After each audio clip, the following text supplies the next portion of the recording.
It's beginning to rain, rain, rain. Hear the voice of our Father saying, whosoever will come drink of this water, I promise to pour my Spirit out on your sons and your daughters. If you're thirsty and dry, look up to the sky. It's beginning to rain. Hello, friends. This is Tex Mars, inviting you to worship with us today at Bible Home Church, coming to you from Austin, Texas.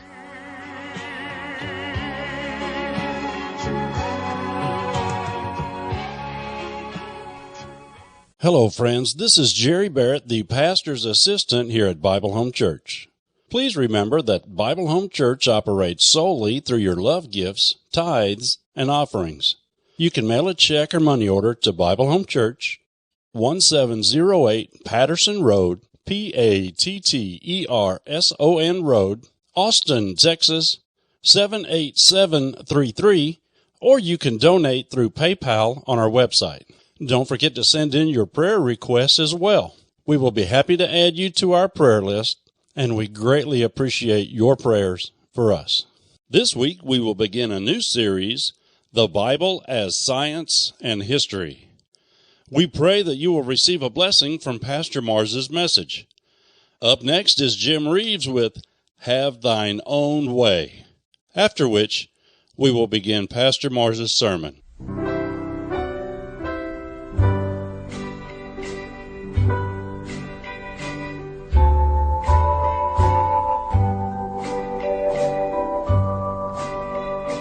Have thine own way, Lord, have thine own way. Thou art the potter, I am the clay. Mold me and make after thy will, while I am waiting, yielded and still. Have thine own way, Lord, have thine own way. Search me and try me, Master, today. Whiter than snow, Lord, wash me just now, as in thy presence humbly I bow.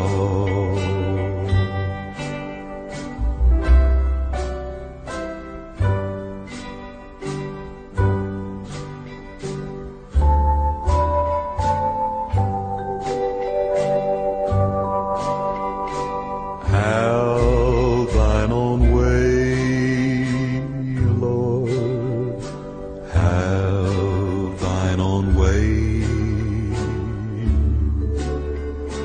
Hold o'er my being absolute sway, filled with thy Spirit, till all can see Christ only, always living in me.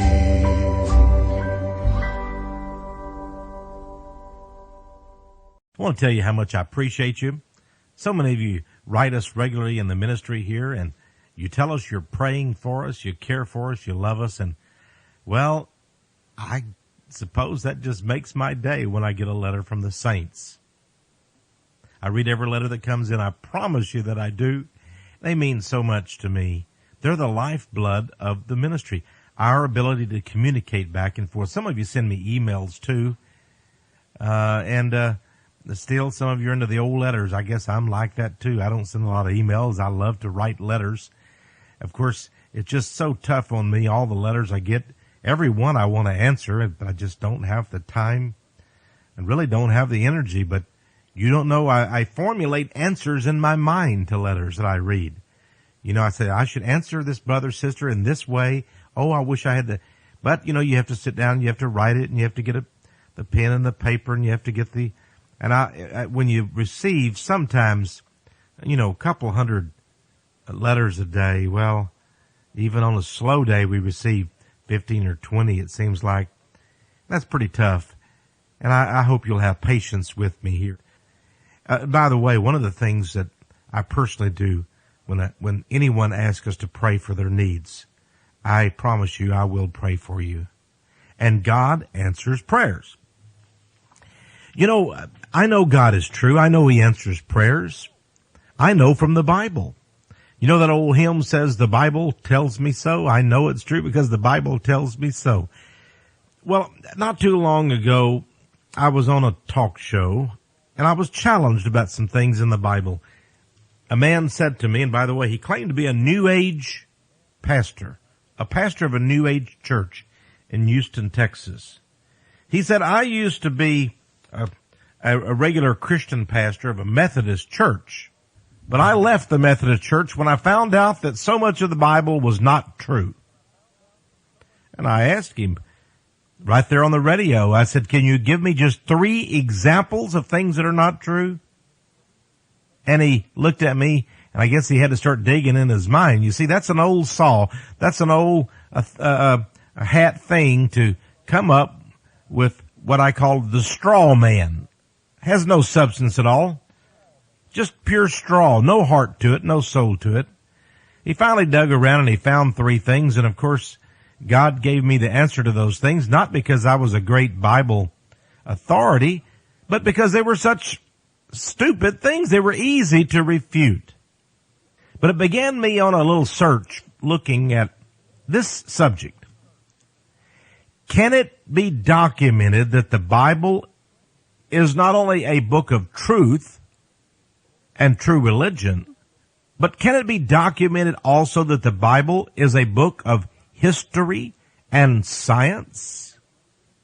Well, of course, the theologians at the cemeteries, I made a mistake. It's the seminaries. Well, it really is cemeteries. But the theologians and Bible teachers, so-called, at the seminaries, they try to find every hole they can in the Bible. I don't know why they're in that position. Satan put them there in those seminaries. They don't believe that there is a real Bible authoritative, 100% inerrant anyway. So why don't they just leave that job and go do something else? Become a sports announcer or go dig ditches. Whatever God would have them do. I know He doesn't want them there, though. They're in the wrong position, wrong field. Well, anyway, over my years in high tech and in history, I could see that there are so many astounding things about this globe that are proven in the Bible. I was recently reading a book by one of these cemetery professors, and he said, of course, the Bible has many wonderful fables and legends in it, but we should not take it as true history. Oh, yeah? Well, I beg to differ, Professor, because I'm going to be proving today that the Bible is true in science and history. In fact, this is one of the most fantastic scientific documents ever written by the greatest scientist imaginable, God. He created this whole earth. He knows all about DNA and mathematics. He knows science that people haven't even thought about. I mean, Einstein is just a rusty little beginner. I mean, he didn't know the math that God could spew out in 3 seconds. And of course, we don't know what a second is to God because he has his own time clock. Is time relative? You better believe it. To the absolute in heaven, God, he makes up his own time clocks. Well, God is so great. And I decided, I need to do a program telling people about all of my discoveries about the Bible being both science and history. We first start off with science. Now, friends, you'll want to get a pen and pencil and take notes because I'm telling you, you're going to find out some astounding things. Now, I'll bet you won't find in your local newspaper. Even your local pastor doesn't know these things. And it's taken me many years of research to really develop the knowledge that I have on the Bible as science and history. And I've used some other people's works too. My good friend Bob Fade, Robert Fade, he's a nuclear engineer. He wrote a book called A Scientific Approach to Biblical Mysteries. A scientific approach to biblical mysteries. I met with Robert and we discussed that. And we had such a wonderful time, his book and his work. Then he did another book, A Scientific Approach to More Biblical Mysteries. He said there were so many biblical mysteries that have been solved by science, or I should say science, scientific questions that have been solved by the Bible. Let me turn it around there. He says he had to do a second book just to put them all in. I hope he does a third and a fourth book in this series because those are fine books. And there, of course, there's Hawley's Bible Handbook, a great old book of the faith. There's Werner Keller's book, The Bible is History. Yes, there is a book by that title. The archaeologists have been shocked. The paleontologists are in a total state of confusion. Biotechnologists cannot believe it. Historians are scratching their heads. Computer architecture people are saying, wow. Astronomers are saying, oh my goodness. Because of the new revelations in science that are proving the Bible. Let me give you just a few. First of all, let's go back in history a bit. Now, when you were a young child, a boy or girl, you probably were taught that back in the days of Christopher Columbus, they said the earth was flat. Remember they warned old Christopher, you take that boat out there, you take that ship, your little fleet of 3 little ships, they'll go off the end of the earth. You'll perish. But it is said that Columbus is the first to discover that the earth is round. Well, really? There were only a few theorists that said the earth was round in the days of Christopher Columbus. Now, folks, that was 1492. Well, the problem with the scientists of that stage and time was just like it is today. They didn't read the Bible. That's all they had to do to find out how the world was shaped and what it was really like in the days of Columbus and before. You see, about 1,000 years before Columbus was ever born, there was a man named Isaiah. He was a prophet of God. Let me tell you what he wrote. He wrote this of God. He was describing God. In Isaiah 40, verse 26, you'll find something astonishing. Now, 1,000 years before Columbus, here's what it says. It is he, in other words, it is God, that sitteth upon the circle of the earth. Lift up your eyes on high and behold who hath created these things. He said, the inhabitants thereof of the earth, the inhabitants thereof are as grasshoppers that stretcheth out the heavens as a curtain. He sits on the circle of the earth and looks down upon us. We have to lift our eyes on high to focus on God. And we're like grasshoppers, little bitty grasshoppers in his eyes. And the heavens stretch out as a curtain for God. He sits upon the, what again? The circle of the earth. You know, when the astronauts went into space, they looked down, they said, now we can see the circle of the earth. Oh, it's so incredible. It's so beautiful. Wouldn't it have been wonderful if one of those astronauts would have said, well, let me get out my Bible and read what Isaiah has to say. Now that would have been awe-inspiring. 2,500 years before the first space flight by man, it was recorded in the Bible, God sitteth upon the circle of the earth. Now, here's another amazing scientific discovery. You know, it's only been this century that doctors and medical people, scientists, finally discovered that, you know, the life is in the blood of the body. You remember Louis Pasteur had a little problem. He says, well, disease are caused by germs, by bacteria.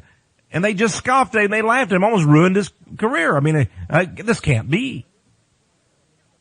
And then other scientists, of course, over the centuries have theorized that perhaps there were elements in the blood that cause diseases or healing. You know, they say George Washington may have lived a few years longer, the first president of the United States, but they bled him to death. You see, they believed that there was something in the blood, but they didn't know what, that was very vile and polluted. And so they would, when a man got sick, they would, you know, cut him and let him bleed a little bit. Sometimes they'd take a significant amount of blood. They say George Washington, he didn't get better, so they took out more blood. He didn't get better, they took out more blood. This poor man died. Probably from the lack of blood. They didn't know anything about blood transfusions back then, of course. Bloodletting. Well, if they had only known, they killed him because they didn't realize the life is in the blood. And they're just finding that out. Now they find that chemicals and hormones and all kind of, maybe even unknown substances are surging through our blood vessels and capillaries at all times. Life-giving. Sources of replenishment for energy. Our body is being fed. If you cut off the blood to one part of the body, that part will die. It will get gangrene. It will get terribly sick. You'll have to cut it off. And if blood doesn't go to the brain, you will die. If the heart doesn't. And not only that, there are substances within the blood. Germs travel through the blood. They know that now. You get cancer cells in a woman's breast, it may travel to other parts of her body through the blood. You take an aspirin or you take an antibiotic, how does it get to your body? It travels through the blood. Isn't it interesting that God told his people these things a few thousand years ago before the medical doctors knew anything? And I'm not sure they know too much today. Leviticus 17, verse 14. The life of all flesh is the blood thereof. Think about that. Deuteronomy 12:23. For the blood is the life. Hey, now that's science. Now that's medicine. And God did it. Oh, I tell you, friends, you get into this stuff and you can get pretty excited about what God tells medicine and science today. For example, biotechnology. It proves God. They said, no way there could be a God. Evolution created man. There's no such thing as a creator. Oh yeah? But now, through biotech means, man has literally created artificial life in the laboratory. And I talk to scientists and they say, you know, this causes me now to believe in God. I say, why? They say, well, if man can create, with our limited intelligence, can create artificial life in the laboratory from chemicals, then now we know God could do such a thing. Create complex forms of life. Now we've been able to clone animals, create new kinds of plants. But remember, my friends, the original materials, the original intelligence was God's. So we're just sort of using secondary sources for our building blocks. Are we not? One scientist named Freeman Dyson actually wrote a book in which he said someday there will be living spaceships. Spaceships in space. Think of Star Trek type vessels in space. But they won't be metal like we see in the movies today, the Star Wars and all that. They'll be living creatures and we will live inside of them. He said, I can see a time when a giant butterfly will fly off into space, having been created, this butterfly, as a spaceship. And it will be a living creature, but will be programmed to fly off into space. And men will be inside it. Hey, maybe they never read, or maybe they did. Can you create a living spaceship? through biotechnology? Wow. Of course, they're creating DNA, biological chips, biochips to be implanted to human beings to do certain functions. I go back to Ezekiel, the prophet Ezekiel. He had a vision and he saw some living beast. Some people say that was a UFO, but look at it. He said it was alive and it had wheels within wheels. in Ezekiel. Now, I've studied computer architecture, and let me tell you something. I've written 5 books on robots and robotics myself. See, this is my love of my life. Before I gave my heart and body and soul to God, I was into high tech. That's what I did for a living. I loved high technology. In the Air Force, I loved teaching the kids all about Star Wars systems and intermediate range missiles and ICBMs and MIRV missiles and everything I could, get my hands on scientific. Oh, I love teaching all the young officer candidates those things, about smart, precision-guided munitions and all that. But it wasn't until I really studied computer architecture that I found out that God has to be true. Of course, I already knew that from reading the Bible, but it was wonderful to read computer books. I was at a technical bookstore one time, and there was a book that caught my eye. It said, "Are Robots Alive?" Well, I was very interested in robotics, writing books on robotics. In fact, I authored the very first book ever written about personal robots. Having your own personal robot, give it a name, can live with you at home. I wrote the book on it, the Personal Robot Book by Tex Mars. It was a main selection of the Electronics Book Club and the Computer Book Club. It's published by McGraw-Hill's Tab Books. And I was very fascinated by this book title, "Are Robots Alive?" Well, the author said, yes, they are alive in his opinion. And he gave reasons why. With artificial intelligence, we have thinking computers.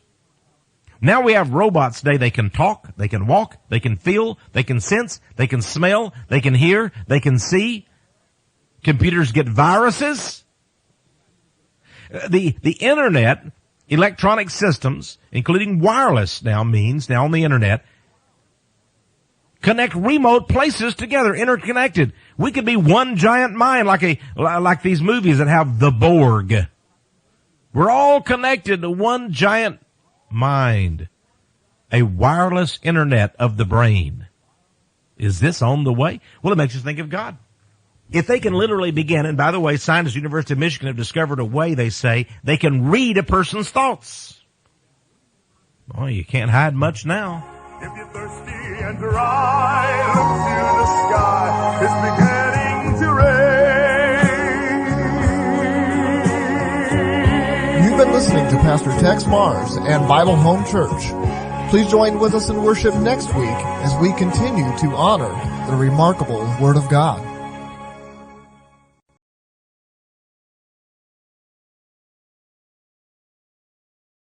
It's beginning to rain, rain, rain, in the voice of our Father,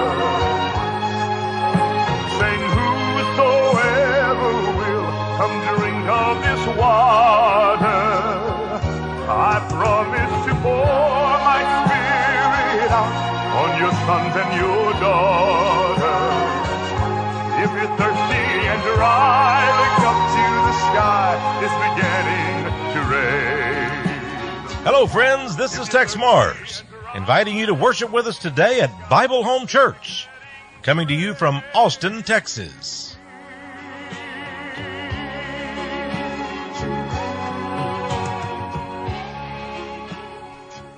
Hello, friends. This is Jerry Barrett, the pastor's assistant here at Bible Home Church.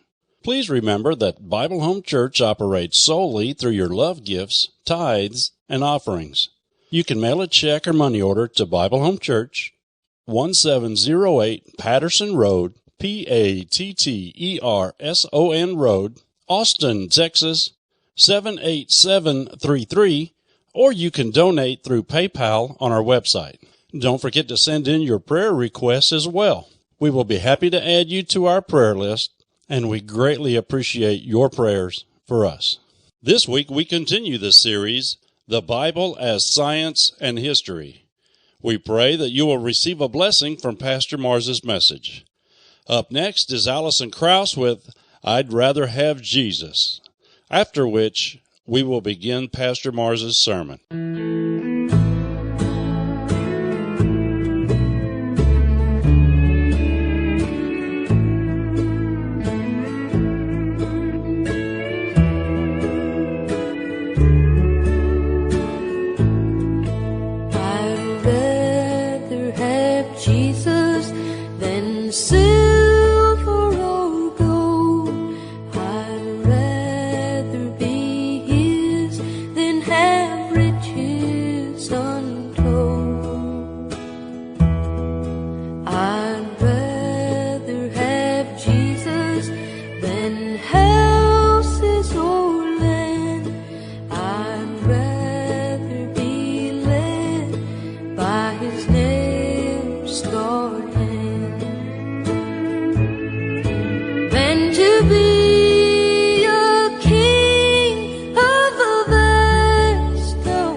I was very fascinated by this book title, Are Robots Alive?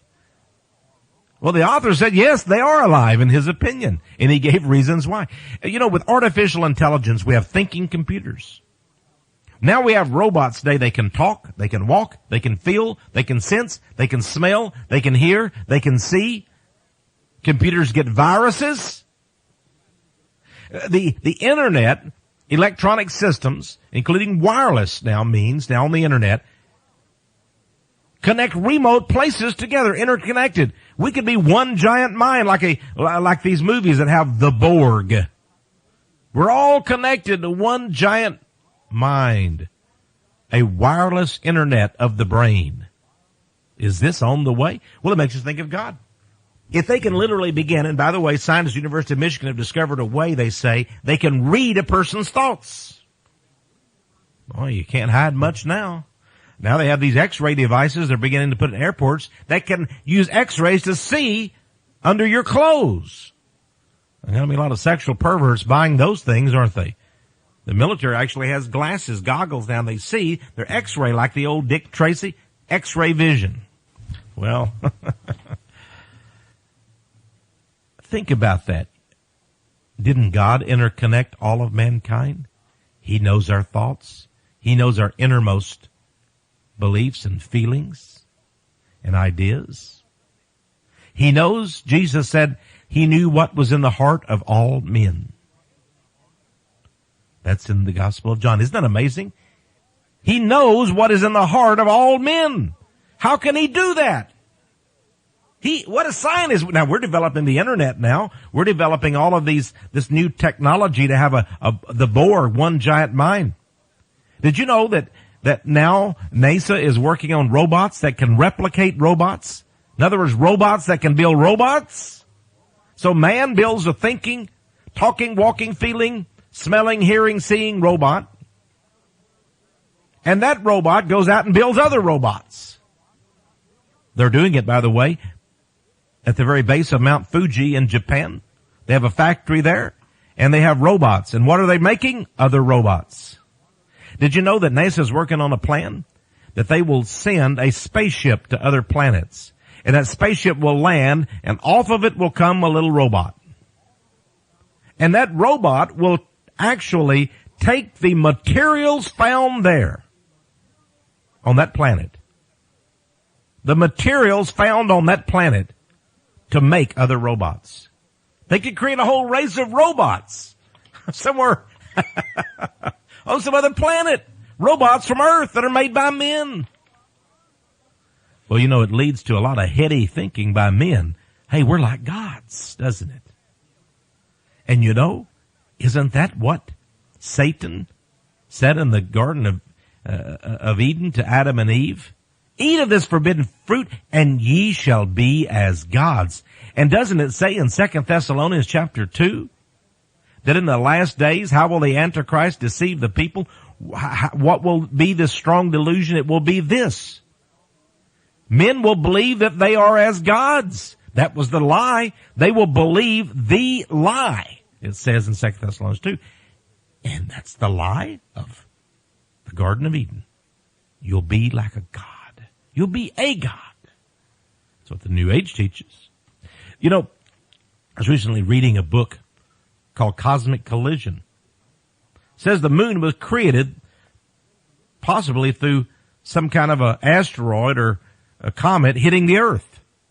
And a piece of the earth whoop, was knocked off into space and became the moon. Then I began to read the book of Genesis, the fourth day of creation. The moon was created and the sun to have light by day and light by night. Is that what God did? Did he create a cosmic collision? Maybe so. Maybe the astronomers are beginning to come around. Maybe they're proving Genesis there. Isn't it astonishing, all of these scientific things?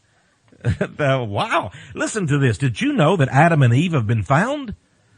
A lot of people laugh. Oh, now that's really a myth. Oh, that's really a legend. Oh, yeah? Well, get this, my friends.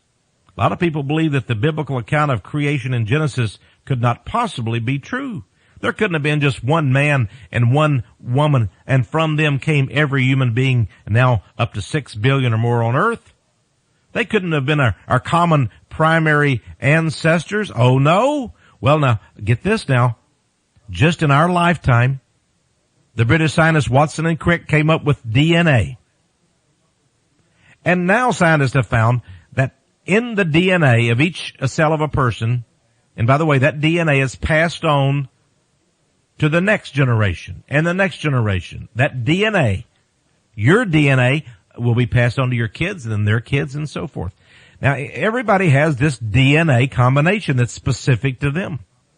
Sort of the plan. So it's the plan of God. He planned for creation. This is how he did it, through this mathematical DNA combination of chemicals. The individual at the instant of conception gets half of his DNA from his father's sperm, half from the mother's ova. But listen, in addition, there is a small amount of DNA contained in what is called the mitochondria. It's like a power plant of a cell located just outside the nucleus of the cell. Now, this particular bit of DNA is involved in the metabolism of storage of food, scientists say. It's passed on to succeeding generations only by the mother. Now get this, my friends. All right? Now, two biochemists at Berkeley, University of California at Berkeley, Vincent Sarek and Alan Wilson, decided to search for clues. And by the way, this is all chronicled in Robert Fade's wonderful book, The Scientific Approach to Biblical Mysteries. They decided to search for clues concerning mankind's origin by examining changes in this mitochondrial DNA among the races of man distributed on the major continents of the world. They believed that they could pinpoint just where man began on earth, where mankind began on earth. Well, in the mid-1980s, Wilson directed this research, and it was carried out by two other scientists, Rebecca Cann and Mark Stoneking. These were genetic researchers, scientists. They obtained samples of DNA from women living all over the world in Europe, Asia, Africa, New Guinea, Australia, and then they compared them for differences. Guess what they found? Ooh, my. They found that every woman on earth, every person on earth, all came from one source. They said there was one person, one woman, that was the mother of all mankind. And they can trace all of the DNA back to one source. Now the results of this incredible research were published in the prestigious scientific magazine Nature, entitled Nature. And it totally ripped up the paleontologists. Remember, they were the ones that believed in evolution? That we came from the fish and the lower animals and the primates, the monkeys and the apes, and became man. But what if it could be proven that all of human beings came from just one woman? It would show that all of the fossil theories are all wrong, all of their research. Now listen, let me read you right from Fade's book. The report by Wilson, Stoneking, and Cann contained data indicating that all of mankind's mitochondrial DNA originated from one woman who lived in the vicinity of sub-Sahara Africa no more than 140,000 to 280,000 years ago. Remember, the paleontologists, they said through millions of years of evolution, men evolved. But it was only a couple 100,000, maybe even less than that. DNA indicates that we were created. One woman was created, evidently, and all of us came from her. She's the origin of the cell of every man, woman, and child on earth today. And you know, they gave her a name in that issue, the three researchers in Nature magazine, they gave her a name. They went ahead and called her Eve. Eve. Isn't that something? No more Homo erectus and caveman. No, we came from a woman just like us that had the same DNA. Well, that's astonishing enough, but then the geneticists decided to search for Adam. They found Eve. What about old Adam? Could he have existed too? Well, yes, because, you see, in 1985, geneticist Gerard Lecout of the Collège de France in Paris found that there was a certain male Y chromosome known as haplotype 13. Now, without getting in all the scientific stuff, let me just say that he found in 1989, he announced his findings, that this particular chromosome, this genetic tracer, had originated at the same location as the genetic Eve, where she had been located. Amazing. The same date. Man and woman. One man, one woman. Oh my. They have confirmed the book of Genesis. Now, Adam and Eve don't have to have lived in Africa because remember, they were driven out of the Garden of Eden. Oh. Got USA Today not too long ago, January 25th, the year 2000. It seems funny calling it that, doesn't it? 2000. Well, in another millennium here. You know, Section D, page 1, had a big headline. It says, Dinosaur Bird Link Smashed in Fossil Flap. And then it goes on to say that the National Geographic magazine has found out that their missing link dinosaur bird featured article of November 1999 is a fake. They had a picture of what they said was almost an unbelievable specimen. It was touted as the missing link between birds and dinosaurs. It was literally a dinosaur, half bird. It could fly. And they said, see here in the evolutionary chain, we can see that a bird became a dinosaur. Half bird, half dinosaur. Wow. They called it the Archaeoraptor. The Archaeoraptor bird. And they supposedly found the remains of one inside a rock, a fossil. National Geographic magazine published this fantastic research, and folks, it was a little bit too fantastic. I don't mean to laugh, but it just turns out these poor people at the National Geographic, determined to prove evolution, found out it's not true. Storrs Olsen, curator of birds at the Smithsonian Institution's Natural History Museum, and a skeptic of the bird-dinosaur link, said it's all a big hoax. He had warned the magazine in November. They failed to take heed. Now, National Geographic editor Bill Allen has apologized. In the latest issue of the magazine, he said it's sad that the National Geographic, known for its solid scientific studies and research, now finds itself at the center of a scientific embarrassment. Well, I'll tell you one, friends, that will not prove to be an embarrassment. Now, this was also a shocking story.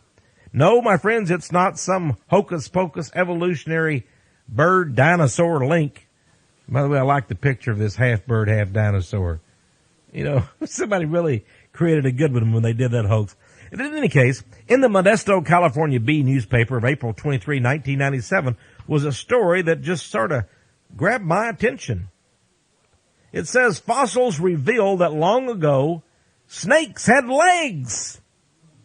Paleontologists, from the New York Times, by the way, originally, it says, paleontologists say they have found the first compelling fossil evidence that long ago, snakes grew legs. Woo! They found a slender 3-foot-long snake, Pachyrhacus problematicus, that lived in the shallow sea 95 million years ago. Oh, sure. Found this fossil from a limestone quarry in Israel. First thought to be a lizard species, but now they find out that it was not. It was a snake, and it had short but well-developed hind limbs. Now, why do I know this isn't a fake? Well, because of the Bible. Remember the old serpent? He deceived Eve. He could talk. He could walk. But God said, because you are a liar, and I'm paraphrasing, you need to get the King James because it's right on. God says from now on, you're going to crawl on your belly. And that's a little Texas accent for God there. But I think you get the picture. Read it in Genesis. Put your own accent to it.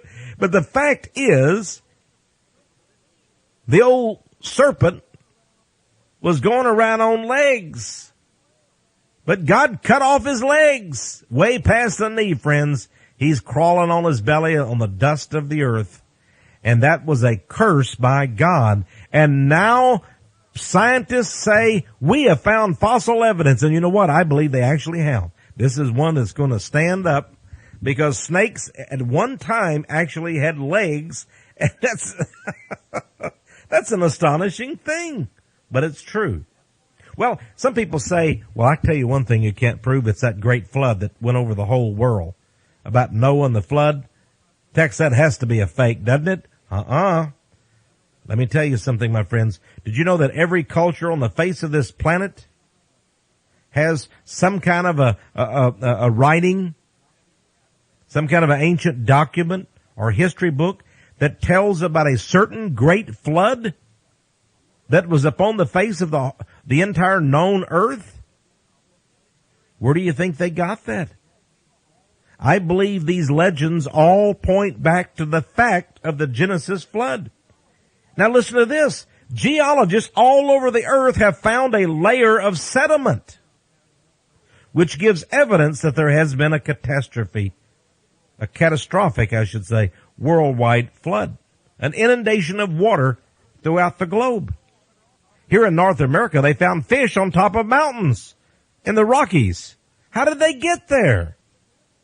They found fish in the deserts in Nevada and Arizona. How did they get there? Fish. Especially at the top of mountains. Did they fly? Were there flying fish? Well, no. Now, here we get back to Genesis again. Now, let's move on along here. I can talk all about it. You'll have to read Hawley's handbook of the Bible, tell you all about the ancient Babylonian epic of Gilgamesh that talked about a great flood. In fact, it was in this kind of document was found in Nineveh's great library, mentioned the time before the flood. A lot of people say, is there any history of what the world was like before the flood? Yes, there is. There is some history now being found. Now you have to understand the early things were written on rocks, the tablets, or on leather or papyrus. All of those things, seem to have disappeared for the most part. But now they're beginning to find many things. The archaeologists, they found, for example, that the earliest centers of population after the flood, places like Kish, Erech, Lagash, Akkad, Babylon, Eridu, Nippur, Larsa, Pharaoh, all of these cities had great libraries. If you're thirsty and dry, look to the sky. It's beginning to rain. You've been listening to Pastor Tex Mars and Bible Home Church. Please join with us in worship next week as we continue to honor the remarkable Word of God.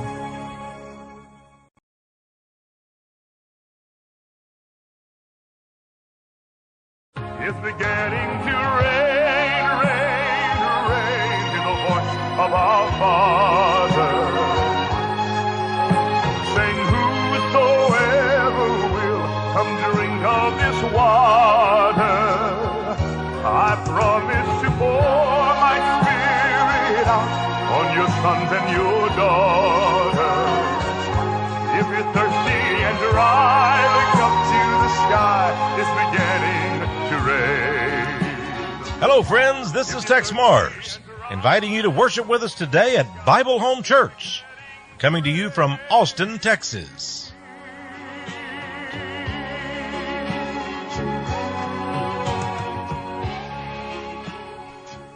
Hello, friends. This is Jerry Barrett, the pastor's assistant here at Bible Home Church. Please remember that Bible Home Church operates solely through your love gifts, tithes, and offerings. You can mail a check or money order to Bible Home Church, 1708 Patterson Road, Patterson Road, Austin, Texas, 78733, or you can donate through PayPal on our website. Don't forget to send in your prayer requests as well. We will be happy to add you to our prayer list, and we greatly appreciate your prayers for us. This week we conclude the series, The Bible as Science and History. We pray that you will receive a blessing from Pastor Mars's message. Up next is Johnny Ray Watson with One Day at a Time, after which we will begin Pastor Mars's sermon. One day at a time, sweet Jesus.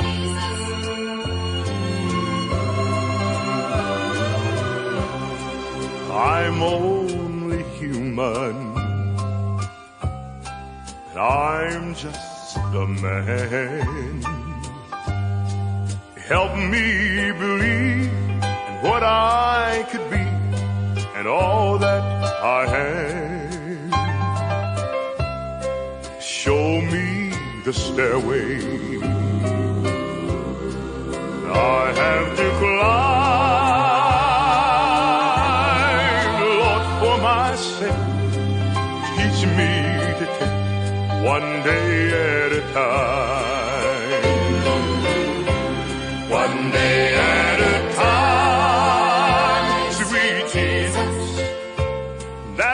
all I'm asking of you. Give me the strength to do every day what I have to do. For yesterday's gone, sweet Jesus, and tomorrow may never be mine. Help me today, show me the way, one day at a time. Do you remember? I know you do, Lord, when you walk among men. Well, Jesus, you know you're looking below, and it's worse now than then. We're pushing and shoving, they're crowding my mind. Lord, for my sake, teach me to take one day at a time.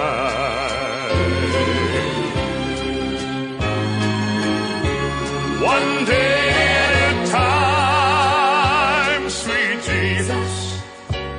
That's all I'm asking of you. Please give me the strength to do every day what I have to do.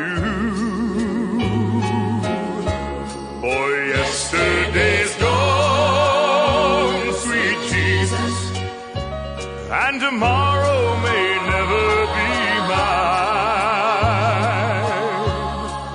Help me today, show me the way, one day at a time. Help me today, show me the way, one day at a time.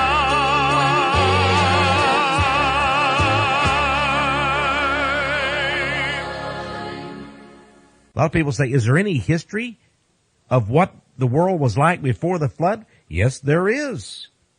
There is some history now being found. Now you have to understand the early things were written on rocks, the tablets, or on leather or papyrus. All of those things, seem to have disappeared for the most part.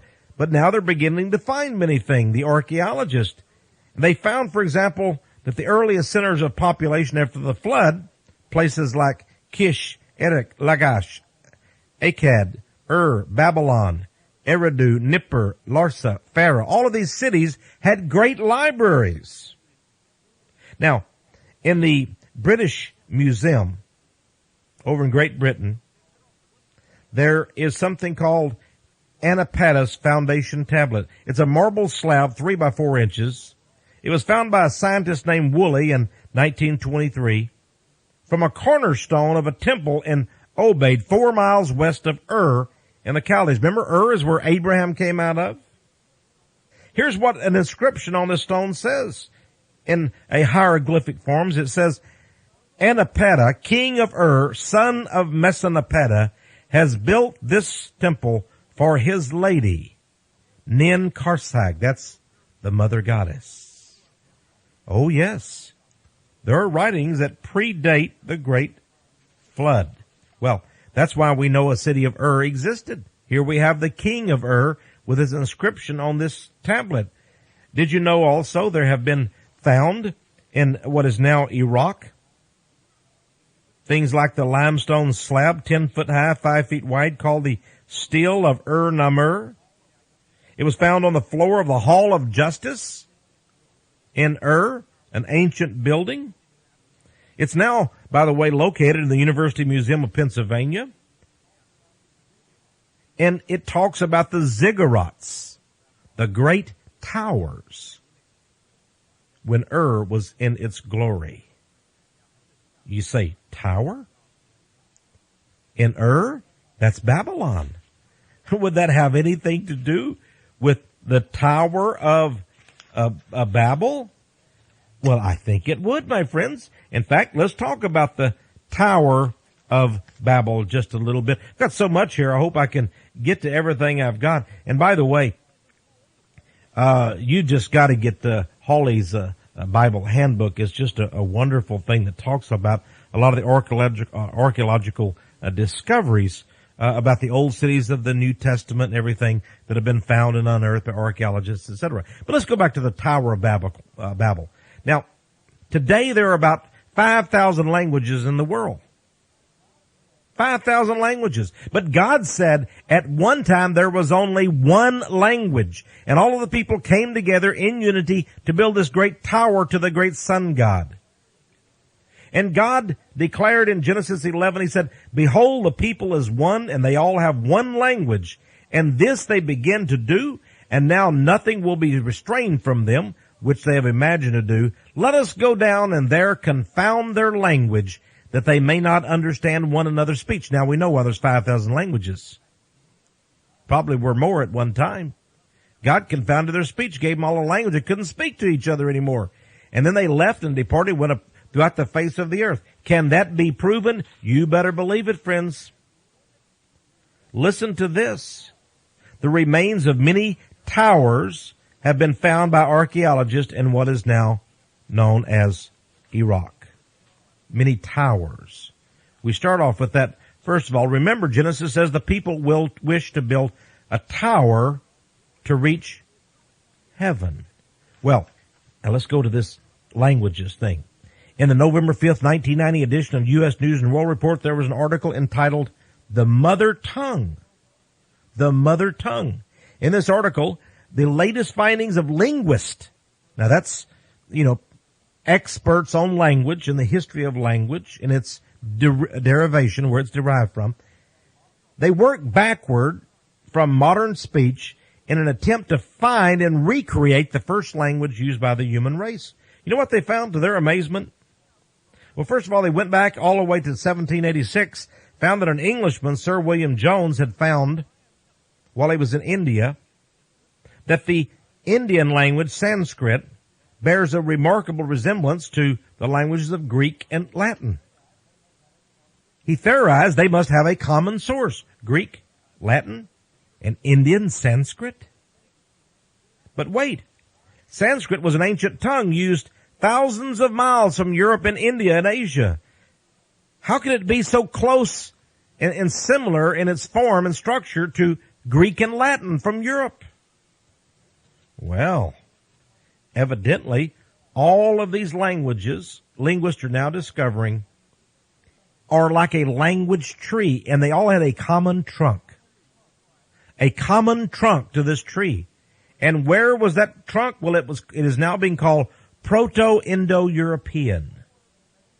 It appears that somewhere in Mesopotamia, in Babylon, there might have been, say the linguist, an original mother tongue, and from that mother tongue came all the languages on the face of the planet Earth today. Here we have the linguist proving the Bible. Again, folks, if you're not astonished at this, I mean, you just have to raise your hands and say, praise God. Well, now here's another one. Jonah. Oh, they laugh. How could he have possibly been swallowed by a whale and survived? That's just ridiculous. Oh, yeah? When I was a teenager, I picked up a copy of the book Ripley's Believe It or Not. Read a fascinating story about a sailor back in the 1800s who had been thrown off his ship. It was a whaling ship. He was thrown off the ship, and guess what? He was swallowed up by a whale. Well, he was found 48 hours later, I think it was, according to Ripley's. He was belched up by the whale. I guess the whale just doesn't like people. They're probably too dirty and filthy. I don't know why. Whales don't want to eat you. But in any case, he was belched out.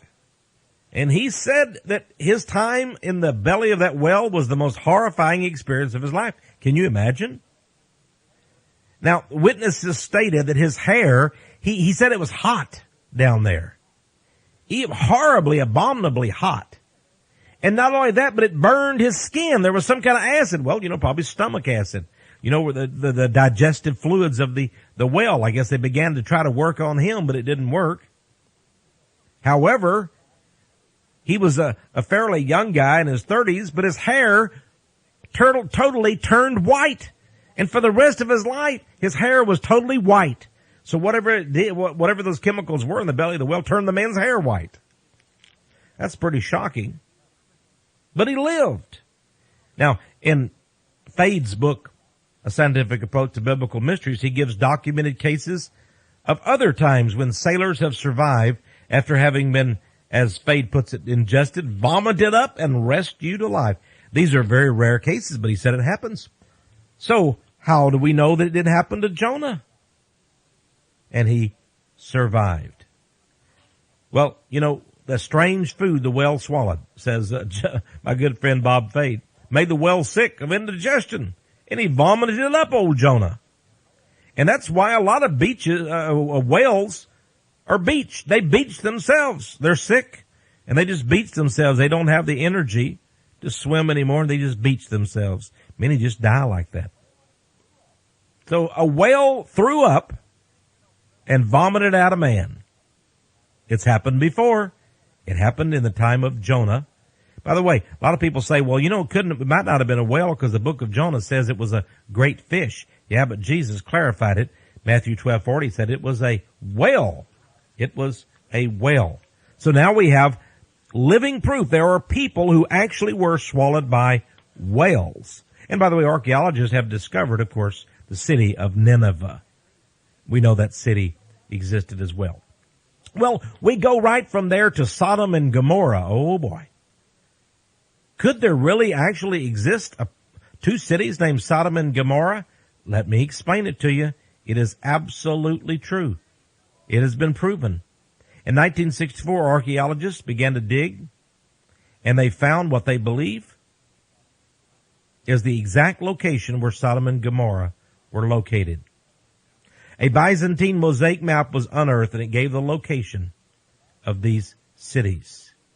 And by the way, here's the most astonishing thing. These cities now, where they're at, it's part of the Dead Sea, the southeastern end of the Dead Sea in Israel.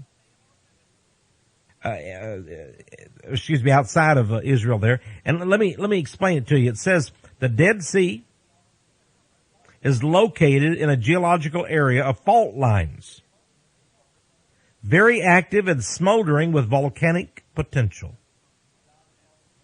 What happened there? Did God cause great volcanic flames to erupt from the very earth to swallow up that city? And the volcanic flames, and they threw up huge pieces of rock and lava with fire raining down on the cities of Sodom and Gomorrah? Could it be? Well, geographically, that area today is, they have shown that it was called the Vale of Siddim. Now, the water drops off sharply in that particular area. And there's a shallow bay there, and this evidently is where the cities of Sodom and Gomorrah once stood. Beneath the water of this bay can be seen, listen to this, the salt-encrusted outlines of forest under the water. You see, evidently, in fact, let me tell you, the Phoenician priest, Sanchuniathon, wrote a recently rediscovered book called Ancient History. He says the Vale of Siddim, now that's the area where Sodom and Gomorrah were, sank and became a lake. Now he says this lake contains no fish. It's a symbol of vengeance and of death for the transgressor. This is written by somebody that didn't know one thing about Sodom and Gomorrah from the ancient land of Phoenicia. Here we have what Fade calls a typical seismic event. A fissure erupting volcanic molten rock, sulfuric gases, tons of rock. The area sank 50 feet and was swallowed up by the waters of the Dead Sea. And hey, how about Lot's wife? What about old Lot's wife? Remember she was turned to a pillar of salt? Well, a lot of travelers to the Middle East now and pilgrims say that where the ancient city of Zoar once stood, that was a city not too far. By the way, that was a city where Lot and his family fled from Sodom and Gomorrah. Well, near where the city of ancient Zoar once stood, now this is a true story, there stands a pinnacle of salt today. Of salt. Hardened salt. And the Bedouin tribesmen note to the visitors that it seems to resemble the figure of a woman. The Bedouin tribesmen enjoy it when people are shocked when they refer to this pinnacle of rock as Lot's wife. Could it be? Maybe so. Well, we go from Sodom and Gomorrah to Jericho. The walls came tumbling down. That's not possible, is it? Well, listen to this. Did you know they recently found some ancient letters? They called them the Amarna letters. They were written to a pharaoh. In fact, to two pharaohs, Amenhotep III and Amenhotep IV, urging help from the pharaoh. They say that Palestine was being lost to a certain kind of people called the Habiri. Habiri, Hebrew. Habiri, Hebrew. The message, the letters written to the Pharaoh said the Habiri are capturing our fortresses. They're taking our cities. They're destroying our rulers. They're plundering all the country of the king. May the king, that's the Pharaoh, send soldiers quickly. If no troops come this year, the whole country is lost. So many scholars say that was the Hebrews. That was Joshua's conquest of Canaan. Now, what about Jericho? Amazingly, archaeologists have now found the city of Jericho. You won't believe what they found. You will not believe it. First of all, they found that on the great walls that once stood there were houses. The walls were so thick that they could literally build houses. Remember from the Bible, the story of Rahab that said she had a house on the wall? Oh, yes. The city of Jericho, history shows they did have those kind of houses on these very thick walls. Now, let's go to a little bit more, the fall of Jericho. Dr. John Gorstang, director of the British School of Archaeology in Jerusalem, Department of and also head of the Department of Antiquities of the Palestine government, excavated the ruins of Jericho from 1929 and 1936. He found that about 1400 BC, now that coincides with Joshua's date, there was evidence of an incredible thing. He says, quote, the walls of Jericho fell down flat. Let me read you that again. The walls of Jericho fell down flat. Now, friends, the wall was double. The two walls were 13 feet apart. Imagine it. They were about 30 feet high. Dr. Gorsting says, he doesn't mention the Bible, but he says the wall could have been shaken by an earthquake